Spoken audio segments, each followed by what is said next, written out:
नमस्कार दोस्तों। जब भी टोंक जिले का नाम आता है, जब भी देवली उनियारा का नाम आता है, जब भी समरावता का नाम आता है, तो नरेश मीणा का नाम भी लोगों की जुबान पर आ जाता है, चर्चा आ जाती है। हालांकि उस मामले में 8 महीने तक जेल में बंद रहने के बाद, जमानत मिलने के बाद नरेश मीणा ने जन क्रांति यात्रा शुरू की थी और उसके बाद झालावाड़ के पीपलोदी में हादसा हो गया। उस हादसे में बच्चे मारे गए, घायल हो गए। उसके खिलाफ नरेश मीणा ने धरना दिया। धरने के बाद उन्हें फिर से गिरफ्तार करके जेल भेज दिया गया। यह कहानी नरेश मीणा की अभी तक की है। लेकिन नरेश मीणा का नाम अगर आता है तो उसी के साथ में एक नाम याद आता है, अमित चौधरी। जी हां, अमित चौधरी का नाम इसलिए याद आता है कि नरेश मीणा का समरावता का जो प्रकरण है वह अमित चौधरी से शुरू हुआ, जो जबरन वोट डला रहे थे और उसी के कारण गुस्से में आकर नरेश मीणा ने अमित चौधरी के थप्पड़ मारा था जब वे चुनाव ड्यूटी कर रहे थे। यह मामला कैसा चला था, ये तमाम बातें पता है।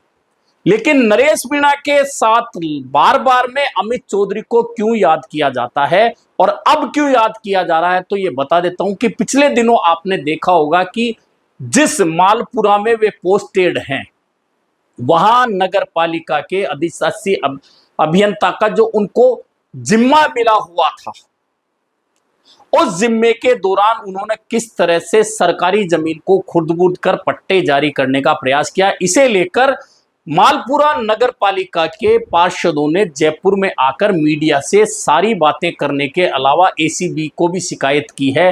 हाईकोर्ट में भी यह मामला चल रहा है और तमाम बातें हैं। लेकिन अमित चौधरी को लेकर अब एक नया मामला आया है। नया मामला यह है कि वे जिस तरह विवादों में रहते आए हैं या उन्हें विवादों में रहने का शौक है, वैसा ही एक विवाद फिर खड़ा हो गया। इस बार विवाद सीधे पत्रकारों से जुड़ा है, जब मालपुरा के तमाम पत्रकारों ने अमित चौधरी और तहसीलदार, नायब तहसीलदार के खिलाफ में अब एडीएम को ज्ञापन दिया है मुख्यमंत्री के लिए और साथ ही मुख्यमंत्री से मिलने का समय मांगा है, ताकि अमित चौधरी के खिलाफ या अमित चौधरी से जुड़े जितने भी विवाद हैं उन तमाम विवादों को मुख्यमंत्री तक पहुंचाया जा सके। दरअसल नया मामला यह है कि इन दिनों डिग्गी कल्याण जी का मेला चल रहा है और मेला है तो निश्चित है कि स्थानीय पत्रकार वहां कवर करेंगे, उनके लिए कंट्रोल रूम बनाया जाएगा और वहां जो भी कमियां होंगी उन्हें उजागर करने का काम स्थानीय पत्रकार करेंगे। लेकिन जब पत्रकार यह काम कर रहे थे कि वहां पार्किंग ठेकेदार अपनी मनमर्जी से गड़बड़ियां कर रहे थे, तो स्थानीय पत्रकारों ने उसे उजागर किया। अब इसे उजागर किया तो वही एडीएम, एसडीएम अमित चौधरी वहां कार्यवाहक मजिस्ट्रेट के रूप में मौजूद थे, तो उन्होंने तुरंत पत्रकारों को धमका दिया कि आप मेरे अधिकारों के बीच में दखल मत दीजिए, यानी कि पार्किंग ठेके की गड़बड़ियों को उजागर मत करिए। और साथ ही यह भी कह दिया कि अकेले में आकर मिलना, सब समझा दूंगा। सीधे सीधे ये धमकी अमित चौधरी ने दे दी। उधर नायब तहसीलदार जो ड्यूटी पर थे वे कंट्रोल रूम में पत्रकारों को घुसने से रोक रहे थे। पत्रकार अपनी ड्यूटी कर रहे हैं।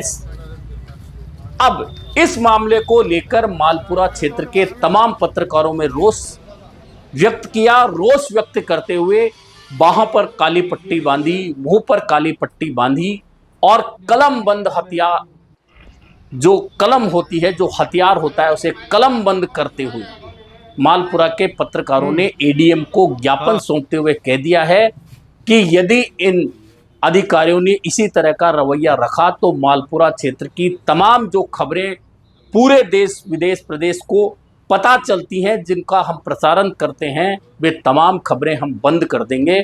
और इसी के साथ में उन्होंने एडीएम से आग्रह किया है कि एसडीएम और नायब तहसीलदार के खिलाफ कोई एक्शन लिया जाए, अन्यथा हम मुख्यमंत्री से मिलकर इनके तमाम जो विवाद हैं उन विवादों की तमाम फाइलें और जानकारियां मुख्यमंत्री को देंगे।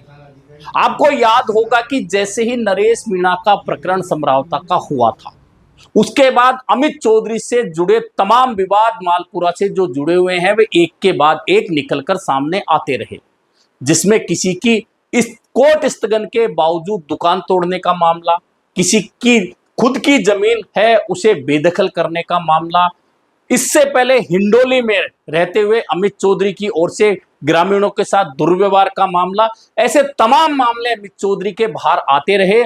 और अब पिछले दिनों मालपुरा नगर पालिका के पार्षदों की ओर से जमीन को खुर्द-बुर्द करने का जो मामला अमित चौधरी के द्वारा किया जा रहा था वह सामने लाया गया और अब पत्रकारों से जुड़ा यह विवाद सामने आ गया है। दरअसल अमित चौधरी विवादों से जुड़े रहते हैं, इस बात में कोई शक सुबह नहीं है, क्योंकि उनके खिलाफ इतने मामले निकल कर सामने आ चुके हैं। लेकिन कहा जा रहा है कि एक मंत्री जी का हाथ होने की वजह से उन पर कोई कार्यवाही नहीं होती और वे लगातार अपनी जगह पर जमे हुए हैं। हालांकि ना मालपुरा की जनता उनसे खुश है, ना पार्षद खुश हैं, ना पत्रकार खुश हैं, लेकिन अमित चौधरी हैं कि मालपुरा में जमे हुए, क्योंकि मंत्री जी का उनके ऊपर हाथ बताया जाता है। और मंत्री जी को वे क्यों प्रिय हैं, ये कारण तो मंत्री जी और सरकार ही बता सकती है। लेकिन अब चौथे स्तंभ ने अमित चौधरी के खिलाफ ज्ञापन देने के साथ ही मुख्यमंत्री भजनलाल शर्मा से समय मांगा है कि उन्हें समय दिया जाए मिलने का, ताकि मालपुरा क्षेत्र में जो अनियमितताएं हो रही है, अमित चौधरी से जो जुड़े हुए विवाद हैं, उन तमाम विवादों को मुख्यमंत्री के सामने रखा जा सके और उसके बाद खुद मुख्यमंत्री तय करें कि अमित चौधरी को वहां बने रहना चाहिए या नहीं रहना चाहिए।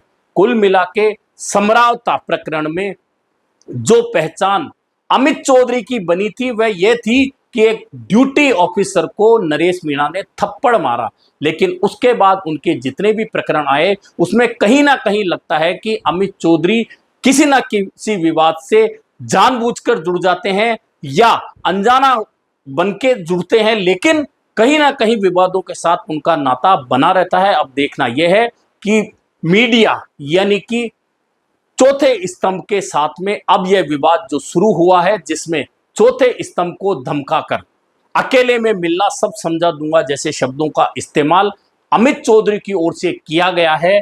इस मामले को लेकर जो एडीएम को ज्ञापन दिया गया है मुख्यमंत्री के नाम से, उस ज्ञापन के बाद में क्या सरकार एसडीएम अमित चौधरी को लेकर कोई निर्णय करेगी या फिर इसी तरह से विवादों से जुड़े हुए एक अधिकारी की ओर से अपनी मनमर्जी यूं ही चलती रहेगी।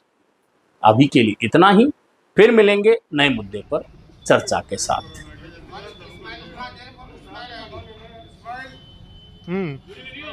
हाँ।